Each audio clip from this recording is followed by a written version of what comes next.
You got the thing you wanted, the job, the relationship, the grade, the money, the body. And for a moment, it felt exactly like you thought it would. And then it didn't. And now you're already thinking about the next thing. You tell yourself it's ambition. You tell yourself you just need one more thing, one more achievement, one more milestone. But here's what nobody tells you. That feeling, that hollow sense that something is still missing, is not a flaw in your character. It is a feature of your brain. And your brain was never designed to let you feel satisfied. In 1971, two psychologists named Philip Brickman and Donald Campbell published a study that should have changed everything about how we chase happiness. They studied two groups of people. The first group had just won the lottery, life-changing money, everything they ever wanted handed to them overnight. The second group had recently become paraplegic. They had lost the use of their legs in sudden accidents. Their lives transformed overnight in the opposite direction. 1 year later, both groups reported almost identical levels of happiness. The lottery winners were no happier than the paraplegics, and the paraplegics were no more miserable than the lottery winners. How is that possible? Because the brain adapts. It takes whatever your current life is, however extraordinary or devastating, and turns it into the new normal. The promotion becomes the baseline. The relationship becomes the background. The house becomes just where you live. And the moment something becomes normal, the brain stops registering it as good. It starts scanning for what's missing. Psychologists called this the hedonic treadmill. You run, you reach a new level. The treadmill speeds up. You run faster. You reach another level. The treadmill speeds up again. You are always moving. You never actually arrive anywhere. And here is the part that should deeply unsettle you. This never stops. There is no income level at which the wanting disappears. No relationship perfect enough to permanently fill the void. No achievement significant enough to make the brain finally say, okay, we're good.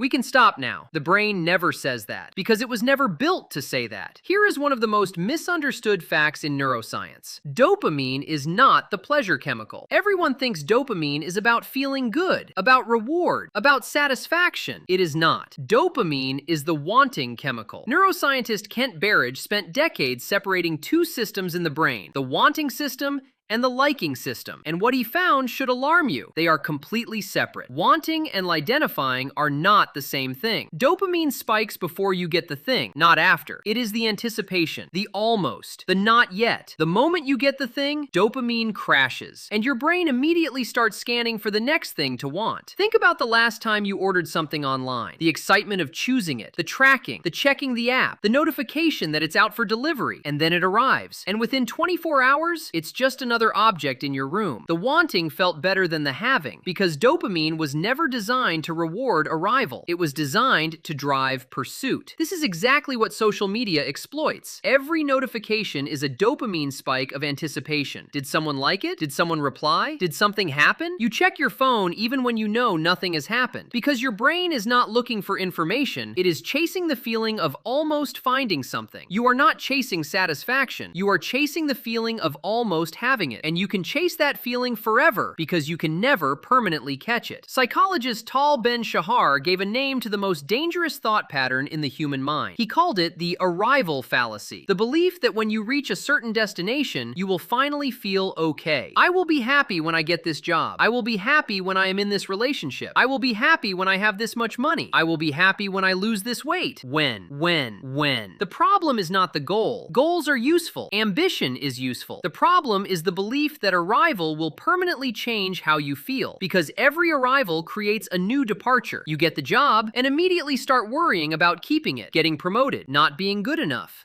You get the relationship and start worrying about losing it, about whether it is the right one, about what comes next. You get the money, and the number that once felt like enough now feels like a starting point. The goalpost always moves. Not because you are ungrateful, not because you are broken, but because the brain was built to move the goalpost. The ancient Stoics understood this 2,000 years ago. Seneca wrote, "It is not that I have little, it is that I waste what I have wanting more." 2,000 years ago, the same problem, the same brain, the same treadmill. And here is the most unsettling part. The void doesn't fill, it relocates. You fill one area of your life, and the emptiness appears somewhere else. You fix your career, and suddenly your relationships feel hollow. You fix your relationships, and suddenly your health feels lacking. You fix your health, and suddenly your career feels meaningless. The void is not in your circumstances. It is in the design of the machine that experiences your circumstances. So why would evolution build this into us? Because a satisfied ancestor stopped. Think about what satisfaction would have meant in the ancient world. A fully content prehistoric human would stop hunting, stop competing, stop seeking better shelter, stop looking for better resources. They would sit down, relax, feel complete, and they would die. The dissatisfied ancestor, the one who always felt like something was missing, kept going, kept hunting, kept competing, kept building, kept surviving. Dissatisfaction is not a bug. It is the most powerful survival feature the human brain possesses. The brain that was never fully content was the brain that kept the species alive. But here is the problem. You are not living in the ancient world. You are living in a world of unprecedented abundance, where the survival problem has largely been solved, running an operating system that was built for scarcity. Your brain is still scanning for threats that don't exist, still hunting for resources you already have, still driving you toward the next thing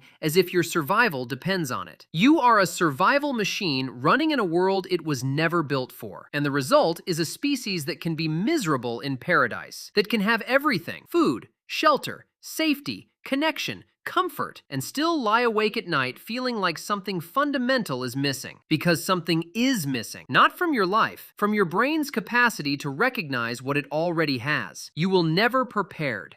That feeling of something missing will return, no matter what you achieve, no matter what you fix, no matter what you get. But here is what changes when you understand this. That feeling stops being evidence that something is wrong with your life. It becomes evidence that you are human. The missing feeling is not a diagnosis. It is not a sign that you chose wrong, lived wrong, or are wrong. It is an ancient signal firing in a modern world, doing exactly what it was built to do, and no longer serving the purpose it was built for. The answer is not to get more. It is to want differently. Your past self, the version of you from 3 years ago, desperately wanted things you have right now and barely notice. That job, that relationship, that level of health, that freedom, that knowledge. Your past self would look at your life right now and feel like they had arrived. The finish line was always an illusion. But the life you are living right now, while you chase the next thing, is not. Think deeper. Question everything.